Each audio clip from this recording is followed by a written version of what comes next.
Welcome to recipes in my way. இன்றைக்கி நம்ம அருமையான சுவையில் ஒரு லஞ்ச் பாக்ஸ் ரெசிபி தான் செய்ய போகிறோம். இதை எப்படி செய்கிறது, இதுக்கு தேவையான பொருட்கள் என்ன பார்க்கலாம் வாங்க.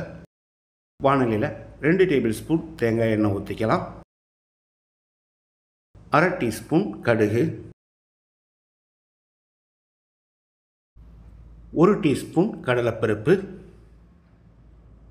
1 டீஸ்பூன் உளுந்துப்பருப்பு, 1 இன்ச் அளவுக்கு இஞ்சி பொடியாக நறுக்கினது, 1 கை அளவுக்கு சின்ன வெங்காயத்தை நறுக்கி வச்சுருக்கேன், இதை போட்டுக்கலாம். 1 கொத்து கறிவேப்பிலை, 1 பச்சை மிளகாய் பொடியாக நறுக்கினது. வெங்காயத்தை செவக்கிற அளவுக்கு வதக்கிடலாம். வெங்காயம் இந்த அளவுக்கு வதங்கினது போதும். 1 மூடி தேங்காயில் பாதியை துருவி எடுத்து கொஞ்சமாக தண்ணி சேர்த்து பேஸ்ட்டாக அரைச்சி எடுத்துருக்கேன், இதை ஊற்றிடலாம். மிக்ஸி ஜார் அலசி கொஞ்சமாக தண்ணி சேர்த்து கலந்து விட்டுடலாம்.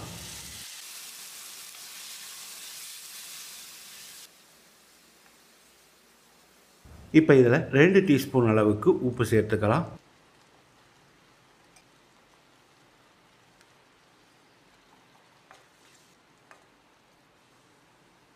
உப்பு சேர்த்து கலந்து விட்ட பிறகு ஒரு 2 நிமிஷம் இது கொதிக்கட்டும். இந்த மாதிரி கொதித்து வந்த பிறகு ஸ்டவ் ஆஃப் பண்ணிவிட்டு ஒரு தடவை கலந்து விட்டுறலாம்.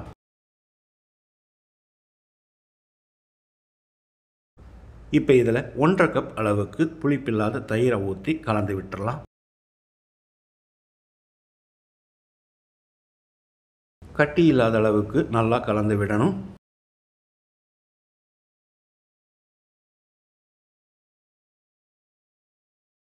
ஒரு கப் புழுங்கல் அரிசியை நல்லா குழைவாக வேக வச்சு ஆற வச்சுருக்கேன். இப்போ இதை வானலியில் போட்டுடலாம். வழக்கமாக எப்பவும் போல் செய்கிற தயிர் சாதத்துக்கு பதிலாக இந்த மாதிரி தேங்காய் சேர்த்து செய்யும்போது ரொம்பவே டேஸ்ட்டாக இருக்கும். குழந்தைங்களும் விரும்பி சாப்பிடுவாங்க. சாதத்தை கட்டி இல்லாத அளவுக்கு நல்லா கலந்து விடணும். இது ரொம்ப கெட்டியாக இருக்கிறதால இதில் 1 கப் அளவுக்கு பாலை ஊற்றி கலந்து விட்டுடலாம். பாலுக்கு பதிலாக இன்னும் கொஞ்சம் தயிரையே சேர்க்கிறதா இருந்தாலும் சேர்த்துக்கலாம். ஆனால் புளிப்பு சுவை அதிகமாக இருக்கும், அதனால தான் பால் சேர்த்து கலக்கிறோம். அருமையான சுவையில் நம்மளோட தேங்காய் தயிர் சாதம் ரெடி ஆயிருச்சு. பொடியாக நறுக்கின மல்லி இலையை தூவி கலந்து விட்டு இறக்கிடலாம். அருமையான சுவையில் நான் செஞ்சுருக்கிற இந்த தேங்காய் தயிர் சாதத்தை இதே மாதிரி இதே அளவுகளோடு நீங்கள் செய்து பாருங்கள்.